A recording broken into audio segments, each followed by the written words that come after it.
So my dear students, I welcome all of you here on WS Academy. This is English grammar lecture और आज का हमारा topic है इसमें idioms and phrases.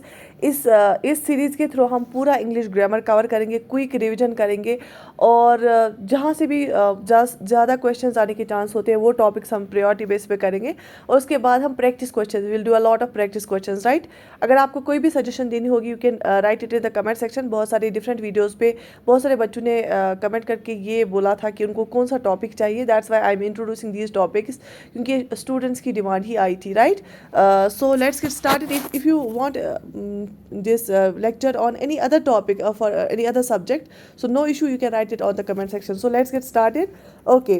सबसे पहले आपको पता होना चाहिए ईडियम क्या होता है. ये देखो, अगर हमारे पास कोई वर्ड है जैसे एप्पल है, राइट, या प्लेट है, तो मेरे सामने इनका कोई मतलब है. एप्पल क्या होता है, प्लेट क्या होता है, ये तो अलग से मुझे पता है डिक्शनरी के हिसाब से.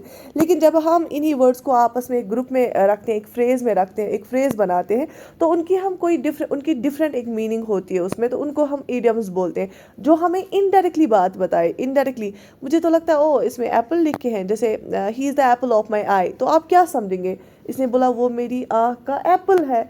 तो बट इसका मतलब होता है कि ये बहुत ही प्यारा है, ये मेरा बहुत ही सबसे अजीज़ है, right. He is one of my favourites, right. तो he is the apple of my eye. तो इसी तरह से जो ऐसे वर्ड्स होते हैं, इंडिविजुअल वर्ड्स होते हैं, उनका एक मीनिंग होता है, लेकिन जब हम उनको फ्रेज़ में इस्तेमाल करते हैं, ग्रुप में इस्तेमाल करते हैं, उनका मीनिंग बदल के इनडायरेक्टली वो कुछ और बोलते हैं हमें, ठीक है. तो उनको हम ईडियम्स बोलते हैं. यहाँ तक बात समझ आ गई. तो हम सारी ईडियम्स को करेंगे, मतलब जितने भी इंपॉर्टेंट होते हैं तो हम अल्फ़ाबेटिकली करेंगे. जो जितनी भी ईडियम्स ए से स्टार्ट होती है तो सबसे पहले हम उनको देखते हैं. सबसे पहले तो यहाँ पे आप देख सकते हैं सबसे नंबर 1 पे, अ bird in the hand is worth 2 in the bush. जो ये क्या बोल रहा है, अ bird in the hand is worth 2 in the bush. अगर आप थोड़ा सा ध्यान लगाएंगे ना तो आपको याद रखने की ज़रूरत नहीं है ना, समझने की ज़रूरत है. देखो क्या जो आपके हाथ में, ये क्या बोल रहा है, जो आपके हाथ में एक जानवर है ना, अगर कोई कहीं और पे 2 बैठे ना उनके बराबर है. कैसे, आपको क्या पता वो 2 आपको हाथ में आएंगे. ऐसे तो बेहतर है ना कि आपके हाथ में एक है, अगर आप उन पे ध्यान लगाएंगे, वहाँ पे 2 है, मैं इसको छोड़ूंगा 2 पकड़ूंगा, तो कोई वहाँ पे तो रिस्क है, आपको कोई श्योरिटी नहीं है आप उनको पकड़ोगे. तो बेहतर है आपके हाथ में जो है उसी को अच्छे से जो है रख लो. तो इसीलिए इसका जो मीनिंग है ना, having something that is certain is much better than taking a risk for more. तो जो अगर आपके हाथ में कम है लेकिन आपको पता है ये अपना है, लेकिन अगर आप उसको छोड़ोगे कि आप सोचोगे मैं कुछ और उससे ज़्यादा ले लूँगा, उसमें रिस्क है, वो सर्टन नहीं है, आपको नहीं पता कि आपको मिलेगा. वो आपको तो दूर से दिख रहा है वहाँ पे 10 चीज़ें हैं लेकिन आपके हाथ में 2 ही है. तो अगर आप इन 2 को छोड़ोगे उन 10 के लिए, तो आपको कोई श्योरिटी नहीं है आपको वो मिलेंगी. तो वो 2 आपके लिए बेहतर होती हैं, because chances are you might lose everything, right. तो इसी को बोलते हैं a bird in the hand is worth 2 in the bush. ठीक है, जो आपके हाथ में एक बर्ड है, तो थोड़ा सा ध्यान लगाना होता है, समझदारी दिखानी होती है.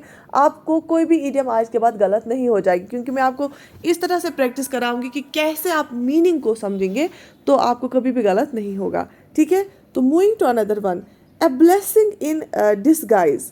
ठीक है, अब ब्लेसिंग इन डिस्गाइज होता है कि अगर आप कोई चीज़ हो रहा है, ठीक है, तो आपको लगता है अच्छा ये इसलिए हो रहा है, लेकिन उससे ऐसा कोई बेनिफिट हो रहा होगा कि आपको समझ नहीं, आपने उस बेनिफिट के लिए उसको इस्तेमाल नहीं किया, लेकिन वो बेनिफिट हो रहा है. तो something good that isn't recognised at first. तो पहले तो आपको नहीं पता था, आपने तो किसी और चीज़ के लिए उसको बुलाया, ठीक है, लेकिन आपको उसके साथ साथ होने में कुछ और फ़ायदा भी हो रहा है. जैसे फॉर एग्जाम्पल आपको कोई टीचर बुलाया गया, कोई आपको मैथ्स पढ़ाने के लिए, ठीक है, लेकिन आपको उससे पहले अकेले रहने में डर लग रहा था, लेकिन जब से वो टीचर आई और आपको मैथ्स पढ़ा रही थी, उस टाइम पे आपके घर पे कोई नहीं हुआ करता था, तो आपको क्या हुआ, एक तो आप मैथ्स सीख रहे हो तो उस चीज़ के लिए तो उसको बुलाया गया, लेकिन साथ साथ क्या आपको डर भी नहीं लग रहा है, आप क्योंकि आपको कंपनी मिल गई. तो that is the blessing in disguise. आपने कंपनी के लिए तो नहीं उसको बुलाया, आपने अकेलेपन के लिए तो नहीं बुलाया था, आपने मैथ्स सीखने को बुलाया, लेकिन मैथ्स के साथ साथ आपका जो अकेलापन है वो भी दूर हो रहा है, ठीक है. Got it. Moving to another question,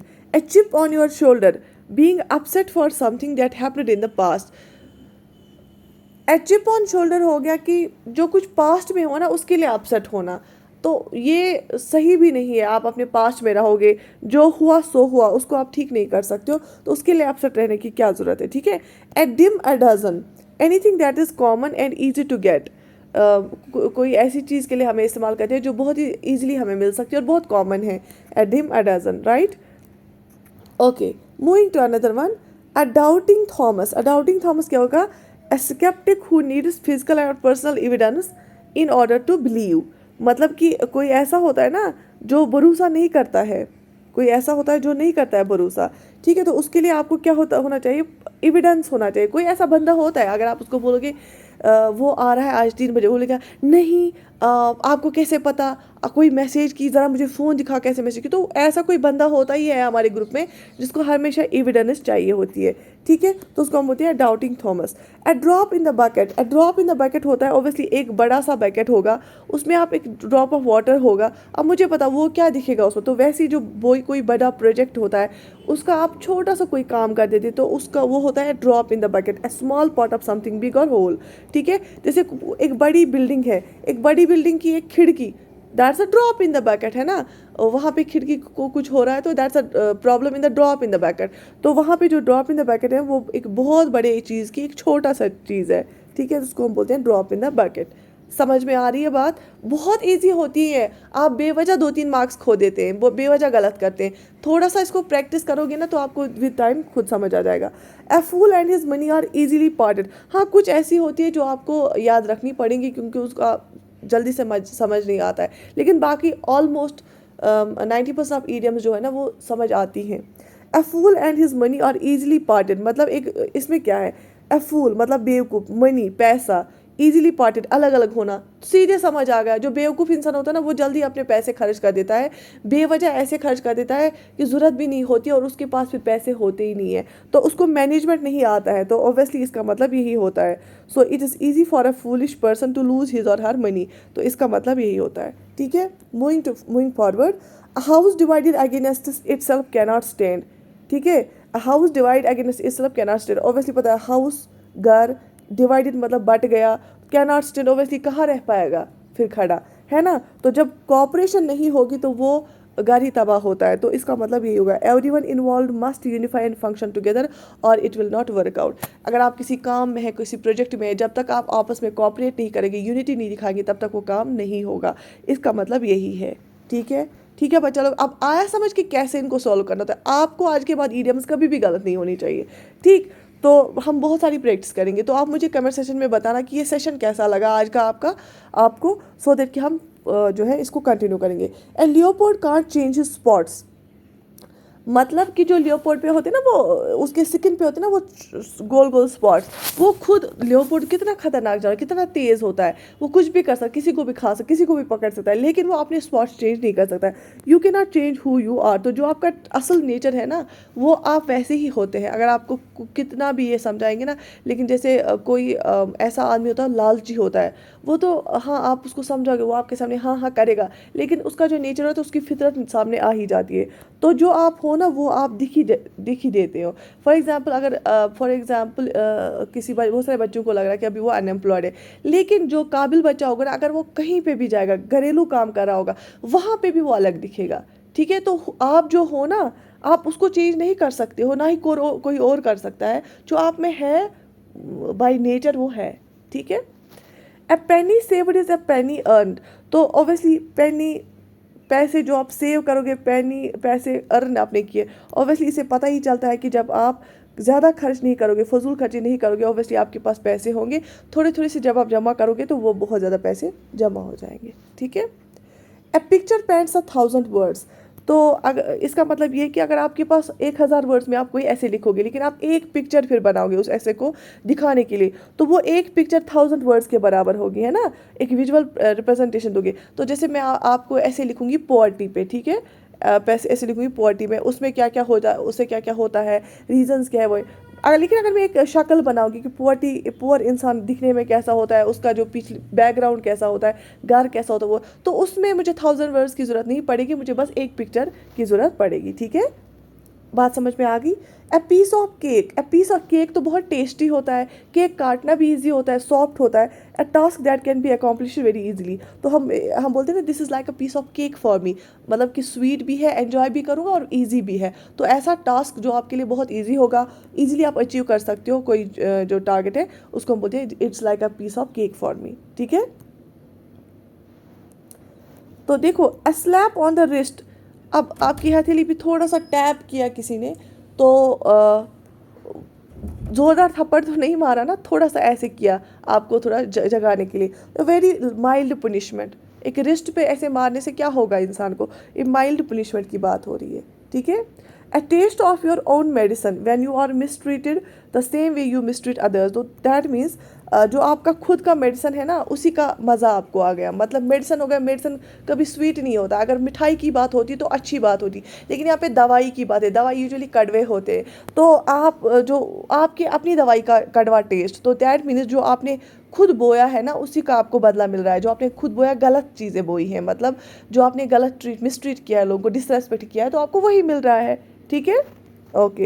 A toss up, a result that is still unclear and can go either way. Toss up मतलब होता है टॉस करने, जब हम टॉस करते हैं ना, जब ऊपर होता है कॉइन, तो हमें पता नहीं होता है ना, ये कुछ भी है, हेड भी आ सकता है, टेल भी आ सकता है, लेकिन अभी पता नहीं चला है। तो ऐसा रिजल्ट जो अभी अनक्लियर है, लेकिन कुछ भी हो सकता है, ठीक है। Okay. Action speed louder than words, तो जैसे आप भाषण देते रहोगे, दिन भर भाषण देते रहोगे, ठीक है, लेकिन करोगे कुछ नहीं, तो वो फ़ायदा नहीं है। लेकिन अगर आप कोई अच्छा काम करोगे, तो वो 10 भाषण, 10 स्पीचेस देने से बेहतर है। अगर आप लोगों को बोलोगे, बातें सुनाने से बेहतर है कि आप कोई अच्छा एक काम करो, ठीक है। आप अब आपको इजी लग रहा है ये, शाबाश, very good. Add fuel to the fire, अगर आग जल रही है, उसको और फ्यूल आप डालोगे, और लकड़ी डालोगे, और पेट्रोल डालोगे, आग क्या हो जाएगी, वो और फैल जाएगी, और बढ़ जाएगी। Whenever something is done to make a bad situation even worse than it is, तो इसका मतलब होता है add, he is adding fuel to the fire. मतलब अगर वहाँ पे उनके बीच लड़ाई हो रही है, वो उसको और नेगेटिव पॉइंट्स उनके बोल रहे हैं, तो उससे और लड़ाइयाँ बढ़ जाएंगी। तो उसको वो और उसमें ऐसे नेगेटिव पॉइंट्स डाल रहा है, ऐसे नेगेटिव बातें बोल रहा है कि और लड़ाई होने के चांसेस है। तो इसी को बोलते हैं add fuel to the fire. Obviously आग लगना अच्छी बात नहीं होती है, जब आप उसको और फ्यूल डालोगे तो आग और स्प्रेड हो जाएगी। Against the clock, against the clock का मतलब होता है rushed and short on time. तो लेट जब हो जाता है और आपको ऑन टाइम पहुंचना है और आप बहुत तेज़ी से चल रहे हैं, तो उसको हम बोलेंगे against the clock.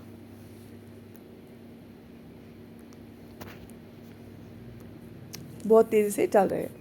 All bark and no bite when someone is threatening और aggressive but not willing to engage in a fight, मतलब कोई बोलता है सिर्फ धमकियाँ देते रहते हैं, उसको उसमें हिम्मत नहीं होती है कुछ करने की। मतलब वो कुछ कर नहीं सकता, लेकिन फिर बोल मैं ये करूँगा, वो करूँगा, तो वो सिर्फ बार्क करता है, he is barking like a dog, but वो काट नहीं सकता है कुत्ते की तरह। तो इसमें भी आप मीनिंग निकाल सकते हैं कि डॉग जो है वो भौंकता है, और वो यहाँ पे लिख के है ऑल बार्क, मतलब वो डॉग की तरह भौंक सकता है, नो बाइट, लेकिन काट नहीं सकता, ठीक है। उससे भी आपको मीनिंग समझ में आ जाएगी। All Greek to me, Greek मतलब यूजुअली हम बोलते हैं, इसलिए यहाँ पे यूज़ करते हैं ग्रीक, क्योंकि हमें ग्रीक समझ नहीं आती है ना। तो meaningless, incomprehensible, like someone who can not read, speak और understand any of the Greek languages would be, ठीक है। तो मैं बोलूँगी this is all Greek to me, मतलब मेरे लिए बिल्कुल अननोन है, मुझे समझ नहीं आ रहा है, मेरे लिए मीनिंगलेस है, ना मुझे समझ आएगा, क्योंकि मुझे बिल्कुल भी पता नहीं इसके बारे में। This is all Greek to me, right. मज़ा आ रहा है इसमें समझने में, okay. All in the same boat, मतलब जब आप एक ही नाव में हो, डूबने का खतरा वो सबको है, बचने का खतरा वो, बचने का चांस वो सबको है।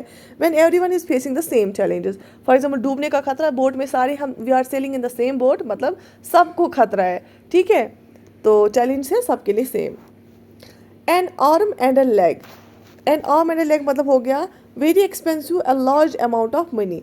N arm and a leg मतलब हो गया कि आप पहले आर्म से स्टार्ट करो मेजर करना लेग तक, तो कितना लंबा ऐसे हो जाएगा, तो बहुत ज़्यादा, a large amount of money, या बहुत महंगा।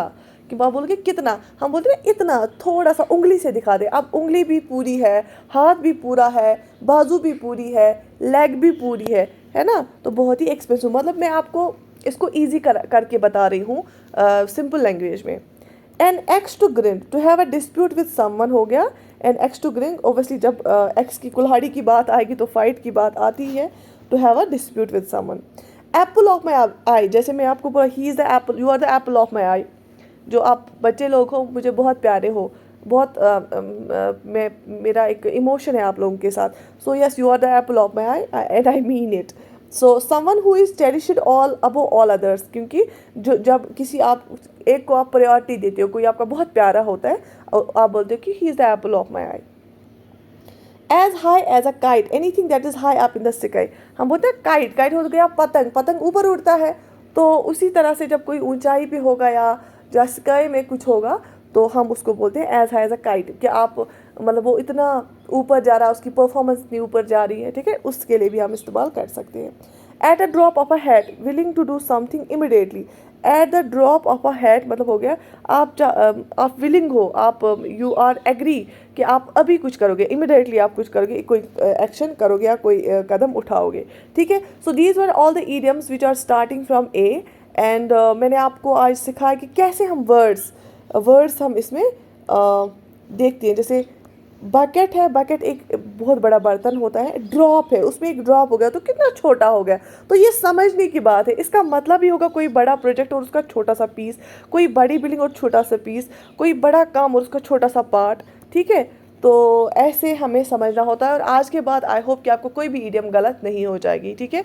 तो फ्रॉम ए टू जी हम सारी ईडियम्स को करेंगे। And do right in the comment section कि आपको इंग्लिश के किस वाले पोर्शन में या बाकी सब्जेक्ट्स में किस वाले पोर्शन में प्रॉब्लम है, और किस वाले टॉपिक पे आप, क्योंकि बाकी जो मैंने लेक्चर्स दिए चाहे पॉलिटी के हो या बाकी हो, तो उसमें भी मैंने बच्चों से पूछे और मुझे रेस्पॉन्स आया डिफरेंट डिफरेंट टॉपिक्स का। तो यहाँ पे भी आप लिख सकते हैं, और ये भी आप लिख सकते हैं कि आपको आज का लेक्चर कैसा लगा, so that we must continue this series.